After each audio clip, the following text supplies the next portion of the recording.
I know nothing about Splatoon. Well, I think it's better to say that I don't know much about the lore of the game. Hell, I didn't even know the game had lore that went this deep until now. So back when Splatoon 3 came out, I decided that it'd be a good idea to catch up on what I was missing. Yes, it took that long for me to finally get to making this video. And turns out, I severely underestimated it. There's a lot of Splatoon lore, and I mean, a lot. But thanks to one of my mods of the channel, thank you Galaxy, the lore of the entire series has been compressed down to a measly 30 slides. Yeah, it's still a lot. But let me tell you, this gets kind of ridiculous.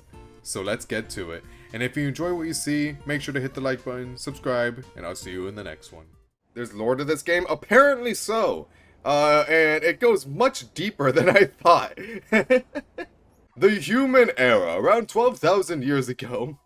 Humans live as the dominant species of Earth with their history mirror that of real-life humanity, apart from reaching a further point of technological advancement than has been reached in reality. While academic circles warn of significantly rising sea levels, oh, if it isn't just like real life, huh? No policy is enacted to deal with the situation, if it isn't just like real life, huh? Meanwhile, the world becomes embroiled in war. If it isn't just like real life. Yo, wait a minute. We might be in the Splatoon timeline. Holy shit. The professor. Do not tell me the professor's the cat. I swear to God. A professor creates a cryogenic capsule that could freeze a living creature for thousands of years, and he uses it to preserve his pet cat, Judd, who is also perchance injected with a medicine that made him immortal and also psychic. Don't ask how. That just is what happened. Okay, medicine can do. They're technologically advanced. Okay, it makes sense. Don't ask. The capsule also contains a single cell of Judd's DNA. By the way, I think it is a hell of a power move to just name your cat Judd. I think that is hilarious. Making capable of creating a clone of him. Okay. This was meant as a backup measure in case Judd did not survive the freezing.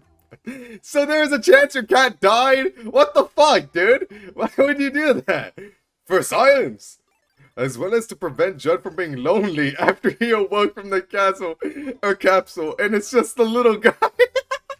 Around this time, the professor also, he's a very busy man, creates an artificial intelligence for the purpose of passing down humanity's knowledge to the next form of intelligent life, in hopes that humanity's mistakes would not be repeated. By the way, it's the phone. I know that much, at least. The phone, what? He's the evil man of Splatoon 2 or something. The AI goes rogue or something. Alterna. Oh, this is from the Splatoon 3. In Splatoon 3, holy shit.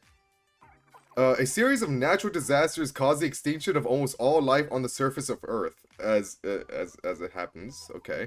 Some humans survived the flooding and reside in Alterna, a shelter and settlement located underground. That's what this is? I don't remember that. Alterna scientists make many innovations, one of their inventions being liquid crystals, having the ability to effectively read the minds of living beings, changing color, and that's the lore reason they change color! Alterna's leaders are replaced by the next generation who, desiring to see Earth's surface again, create the Spirit Lifter. Is that the rocket? During the first launch test, I think so, the energy from the rocket's boosters overloads the cavern's liquid crystals, provoking a violent chain reaction that causes the stone walls to break and rain debris on the settlement. This kills most of the inhabitants of Alterna, leaving the rest to die shortly after. Oh, well, that's sad. I thought it was gonna be like, oh, but some of them live on. Nope, they all die. Everyone's dead. Ark Polaris. Oh, what? There's like a rocket there. Another group of survivors leave Earth and how many survivors are there? Another group of survivors leave Earth in search of a new planet. They create the space shuttle Ark Polaris and bring with them many of Earth's species in cryogenic stasis.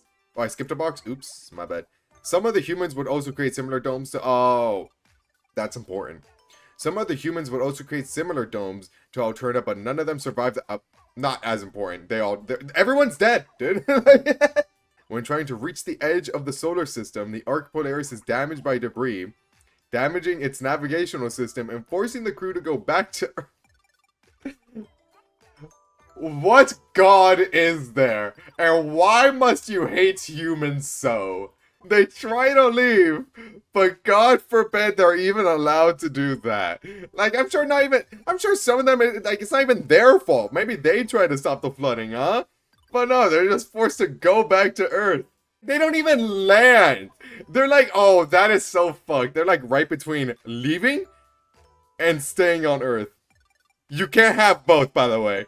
You can't have it, or you can't even have one or the other. You're just stuck right smack in the middle. Mollusk era, yo, I'm in my Mollusk era. After Alterna's collapse, I don't know what I was trying to say there. Many of the liquid crystals that once covered the cavern's walls fall into the waters below and break into microscopic fragments, being absorbed by generation after generation of the sea creatures living in Alterna's waters. Oh my god, that is the reason they change color. That is hilarious. As the crystals had repeatedly absorbed the wishes of the humans in Alterna, the crystals retained these feelings. I was about to question that, but this is a game with psychic powers, so I'm not going to question that. The crystals retain these feelings and pass them on to the creatures that absorbed them, resulting in sea life gaining something reflecting humanity's desire to return to the surface of the earth. These crystals also accelerate the evolution of the sea creatures together to whatever more was in the polluted waters of the settlement until one day they set foot on dry land, eventually leaving Alterna and reaching Earth's surface. What the fuck?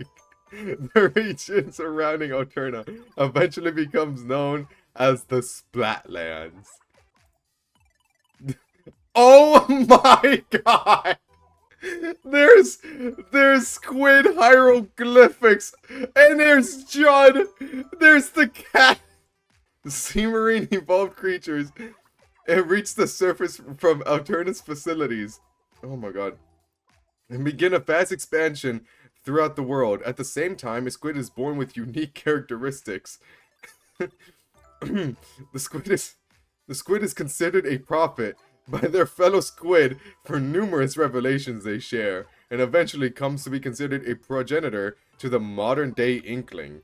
Judd is released from his capsule and becomes the judge of the earliest Octo Force. Let's just slide that in there.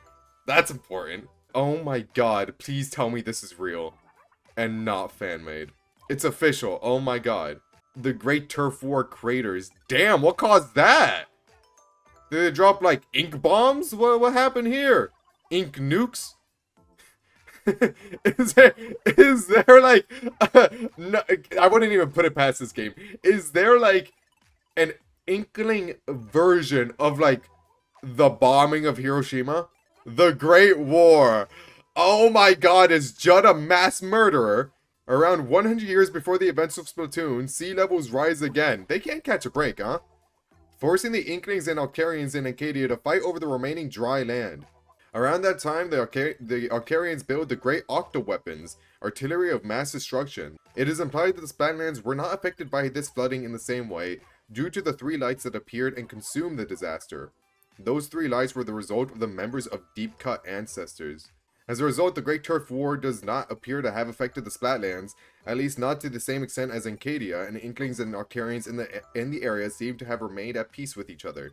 During the Great Turf War, Captain Cuttlefish from the original Squid Break Splatoon as its leader, or forms the original Squid Break Splatoon as its leader, together with two other Inkling members, Sheldon's grandfather, Moses Schellendorf, and possibly Judd. Maybe Judd. The Octarians are victorious throughout the first battles of the Great War, aided by their great octo weapons, as well as the fact that Inklings were unable to wake up early enough in the morning to defend themselves. Is that actually relevant? Inklings are canonically extremely lazy and capitalistic. As the Octarians storm the Inkling central stronghold, a power cord accidentally being unplugged causes their weaponry to deactivate, which allows the Inklings to defeat them. Oh, what are the chances? Judd delivers the verdict of the Inklings' victory. After the war, the Octarians are forced into hiding into Octo Valley and Octo Canyon, where they live in underground domes once built by humans as shelters. That's sad. This is where the first two games solo campaign will take place. Oh. Wow, I didn't know that. Inkopolis' great Zapfish is born, and its electricity is used to power the city. In the wake of the Inklings' victory, turf wars go on to become a popular competitive sport. Wow! Wow, imagine not only losing the war, but your victor, the fuckers you lost to, are like, hey, let's just make this a sport now for haha fun. About 30 years before the events of Splatoon 1, the Octarian's underground dome shows signs of collapsing and begin to lose power. They keep getting the short end of the stick, bro. What? This will start the beginning of the oppression era under the dictatorship of Octavio. Around 17 years ago, Inkopolis hosts its first annual youth folk singing contest. Callie and Mari, Calamari, the grandchildren of Cuttlefish, win the contest, and the career and fame as singers begin. Wait, they started off this young? That's insane. Pearl Houzuki, that's Pearl? Oh my gosh, she looks like a gremlin. Well, she is a gremlin, even when she's grown, but she looks more like one here. Pearl Houzuki also participates in a youth folk singing contest, though it is unknown if it is exactly the same event that Kane and Mari participated in, or a contest from a later year. The destructive power of her voice causes some damage to the event's venue. Damn. That's so sad. The Ark Polaris crash lands back on Earth with all of its inhabitants dying in the process, with the sole exception of one of the bears, then known as Bear Number 3. Having somehow gained knowledge from thousands of years of dreaming, uses the navigational equipment of the Ark Polaris. This is ridiculous. Of the Ark Polaris to search for another mammal left on Earth, instead finding the ruins of Alterna. He repairs the facilities of the settlement and begins using them to research the remaining liquid crystals. Eventually, by compounding the crystals with his own fur, he learns to create a substance capable of turning any creature it touches into a mammal. Because why not? My beloved, she could do no wrong. Marina was born into the oppression of Octarian society, as she would later describe it, and was trained as an 83rd generation combat engineer from a... How did she end up as an idol? She was considered a genius, graduating from elementary training at the age of 9 after skipping multiple grades, and for the next few years went on to play a part in designing the Flutter and enhancing the great Octo weapons. She is a war criminal. I like how they make the one oppressed, because, you know, given that this game touches from real life, it seems more often than not. I like how they make the oppressed Octoling the darker skinned one, because that's what happens in real life. You know, and also it's also good rep, and she's very cute. Octo Valley, the great Zapfish providing electricity to Inkopolis, is stolen by the Octarians, along with several smaller Zapfish. A young inkling... Wait, this is this Splat 1? A young inkling having recently moved to Inkopolis gets recruited by Captain Cuttlefish as Agent 3 of the new Squid Break Splatoon, enlisting them to help recover the stolen Zapfish. Yeah, this is Splatoon 1, right? At one point during Agent 3's battle with DJ Octavio, Callie and Mari hijacked the radio waves of Octavio's performance to play Calamari Incantation. That shit was fire, alright? I remember watching that cutscene way back in the day. I didn't have a Wii U, so I didn't play Splatoon 1. I didn't play Splatoon 2. Didn't have access to the console, so I was like, alright, I'll just watch someone play it. When this happened, bro, I popped off. I'm not even gonna lie. I popped off. That was hype. This battle was witnessed by many Octarians, being interpreted as a concert with DJ Octavio as the opening act for the Squid Sisters. At least 2 known Octarians, Marina and Agent 8. Agent 8 is from the Splat 2 DLC? Or is that the Splat 1 DLC? It's one of the two. Are inspired by the song to defect from the Octarian military after the battle. Oh, and that's how Marina becomes, I guess, an idol in Splat 2? Because she's like, I'm sick of this shit. That's fair. Pearl Houzuki. Pearl hails from Calamari County and was born into an exceedingly rich family. Something that came across in a lot of stories about her childhood, such as being able to easily afford top-of-the-range musical equipment and receiving a ship identical to the Manta Maria for her 6th birthday. Damn! Pearl was interested in music from an early age, taking part in an Inkopolis youth folk singing contest and causing some destruction with the power of her voice. That was mentioned. Pearl later attempted to start a musical career of her own, and despite having little to no idea how to write music, she insisted her heart was in the right place. She eventually became known as a heavy metal singer, demonstrating a notably more vulgar side with her song "Fuck Dudes Be Fuck Sleeping." I don't know, man. Which garnered some fans but never went beyond. Damn, bro! Talk your shit, queen! Off the hook, the lesbians! While practicing her potentially dangerous voice on Mount Nantai, Pearl met Marina and the two quickly bonded. Pearl never learned of Marina's past, believing her to be a country bumpkin, and taught Marina the ways of Inkling society. After meeting each other again, the two became friends, with Marina demonstrating her musical abilities with a demo of Ebb and Flow. After hearing this, Pearl agreed to form a band with her, which led to her fully establishing herself in the public consciousness upon the formation of Off the Hook. Oh. They released Ebb and Flow as their first single, and it was a hit. By the time of their fourth single, around 9 months after the events of Splatoon, they had become popular enough to take over hosting Inkopolis news from the Squid sisters. Ah, that's what happened. Okay. What the fuck is this thing? Grizzco Industries is founded by Bear 3. Wasn't this in Splat 3? They mentioned this, right?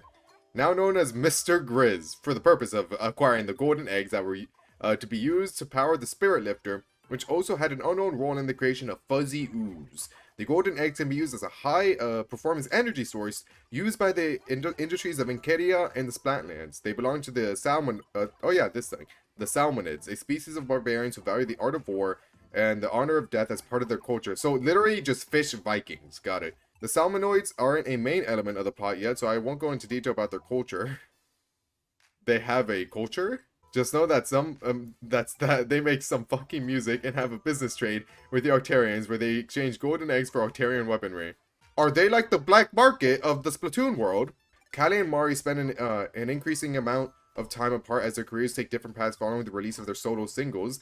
Callie makes many guest appearances on variety shows where filming often continues until late at night.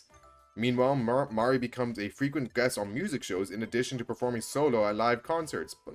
But you two were supposed to be together. What happened?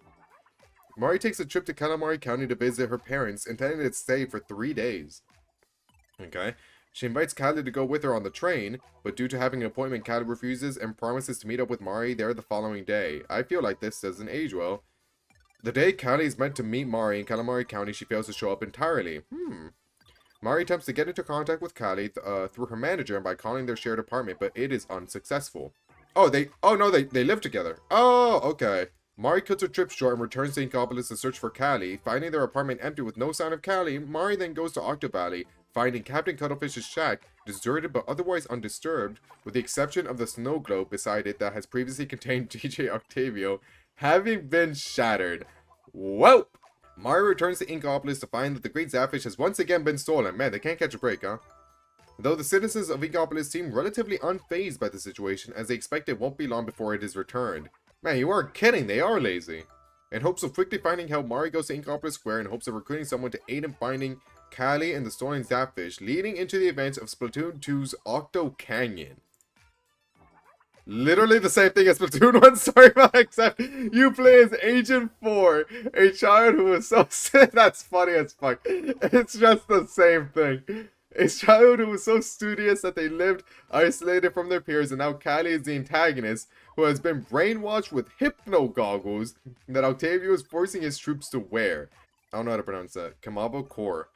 Over the events of 12,000 years leading up to the events of Octo expansion, as Inkling and Octarian society develops, Commander Tartar. It's tough to take this story seriously. The artificial intelligence created by the professor strays from its original intended purpose of passing on humanity's knowledge. Who could have seen that coming? It's discussed for the new species' needless warfare and obsession with fashion as well. Hey. But they do look good in that fashion, bro. I'm saying, they look really good. As well as its insanity caused by thousands of years of isolation, leads it to give itself a new directive of destroying the current life on Earth and creating a new form of life to replace it.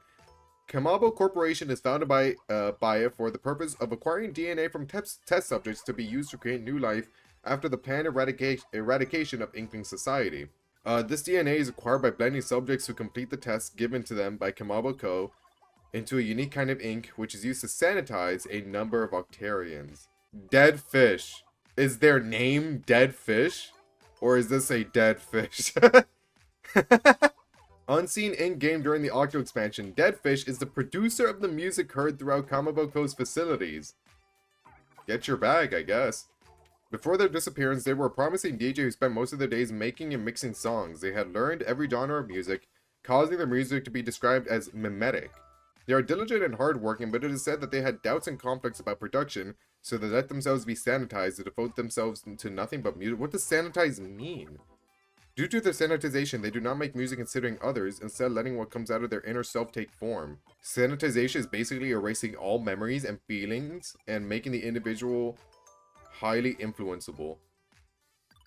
Well, that's fucked. And they let themselves go through that? Number... Jesus. 10,008? This is a Splat 2 expansion.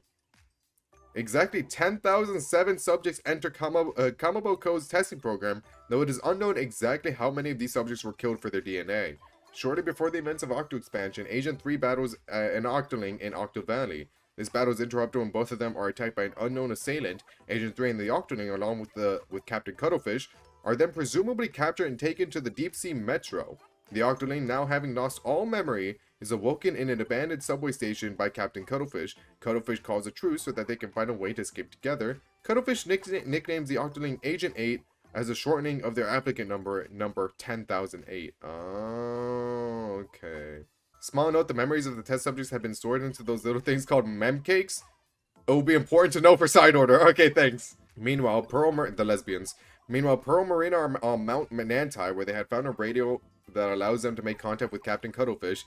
After the situation is explained to them, the two agree to help Agent 8 and Cuttlefish escape the metro. With the help of Captain Cuttlefish, Pearl, and Marina, Agent 8 completes several test stations in the deep sea metro, and eventually collects all 4 of the things. Is that what it's actually, like, called, or is that like a typo? You know what? I'm gonna go with the official name. I think that's the official name. All 4 of the things. Bring each one back to the central station. As Pearl and Cuttlefish celebrate the escape, the Nils statue that contains the entire facility rises from the ocean. It is at this point the telephone finally reveals its identity as Commander Tartar in its goal of destroying Ingopolis and creating a new ultimate life form. The statue's mouth opens to reveal a cannon full of sanitizing ooze aimed at the city, and begins charging enough energy to be capable of destroying the entire world. What? But our heroes are able to stop its plans, with the power of Marina being so gay that she had built a special weapon for her girlfriend in her free time that literally annihilates Tartar. W for the Sapphics. What the fuck? This is why America is so afraid of the LGBTQ. Chaos versus Order, the final Splatfest of Splatoon 2, which saw which saw opposed Pearl on Team Chaos. Oh wait, oh, I see now. I see the visual. Oh, so she's for change. She is fine with what's available right now. Oh, I see the dividing factor now. Wait, did they break up? In the end, Chaos won the Splatfest. Turns out what Pearl meant by that is that she wanted to go on a world tour with Marina. Pearl, communication, please. I was on Marina's side. Why you can't do that? And try more music styles, saying meeting Marina was her favorite person in the world and that they would stay together until the end of time. Alright, you might as well kiss at that point. Friends forever. Shiver was born into the Ho-Ho-Jiro clan of shark tamers, well known for representing the Splatlands. As a child, she participated in grueling training to learn shark taming, eventually gaining the ability to tame giant sharks. Oh my god, tiny big man. Hey! She met Fry and Big Man at a young age due to their familial ties, but remained acquaintances with them. When she reached middle school, Shiver took an interest in Fry, whose fiery and brave personality caught her eye. The two started looking out for each other, with Shiver often being concerned about her recklessness, before the two started to bond over their shared love of singing. They would often go to the school rooftop and sing together, before deciding they wanted an accompaniment and seeking out Big Man, a pianist. He plays the piano? This led to the formation of Deep Cut as it is known today. The new Agent 3. A young individual living in the Splatlands, along with the companion, a friendly small fry, enters a manhole in Splatsville, ending up in the crater. Suspecting the theft of the Great Zapfish to be the work of the Arcarians, Cuttlefish guides Agent 3 throughout the crater, which has been infested with fuzzy ooze. I remember that. Agent 3 defeats DJ Arcavia, who denies being responsible for the theft of the Great Zapfish. The conversation is interrupted as the ground beneath them collapses. Agent 3 wakes up on future Utopia Island, a site of Alterna, which had been located Beneath the crater, here they are greeted by the rest of the new the new squid beak Splatoon. Jesus. Deep cut. As Agent 3 attempts to leave the first side. Oh, yeah, this is just Splatoon 3, pretty much.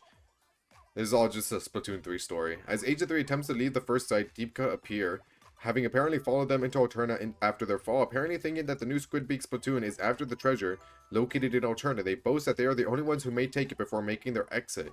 Agent 3 continues making their way through Alterna, attempting to follow the signals Mari believes are coming from a tracking device on Cuttlefish. The signals are actually coming from the treasure Deep Cut is after, which each member individually attempts to battle Agent 3 over.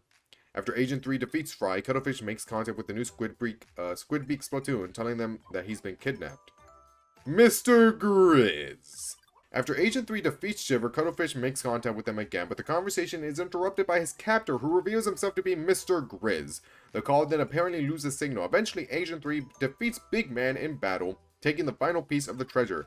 The new Squid Beak Splatoon then uses this treasure to construct a device which the captain uses to cut off the fur surrounding the Alterna Space Center, allowing the team entry so that they can save Cuttlefish. Deep Cut appears to demand the treasure, and Mari allows him to have it since they don't need it anymore. Deep Cut are touched by her generosity, leading them to apologize for fighting Agent 3, as well as ask Mari to be their boss, which he reluctantly accepts. With Deep Cut now joining the new Squid Beak Splatoon and supporting Agent 3, they make their way into the Space Center. When they finally reach Cuttlefish, they find him dried up and seemingly lifeless. It is also at this point when they finally see Mr. Grizz, who is now revealed to be a giant bear.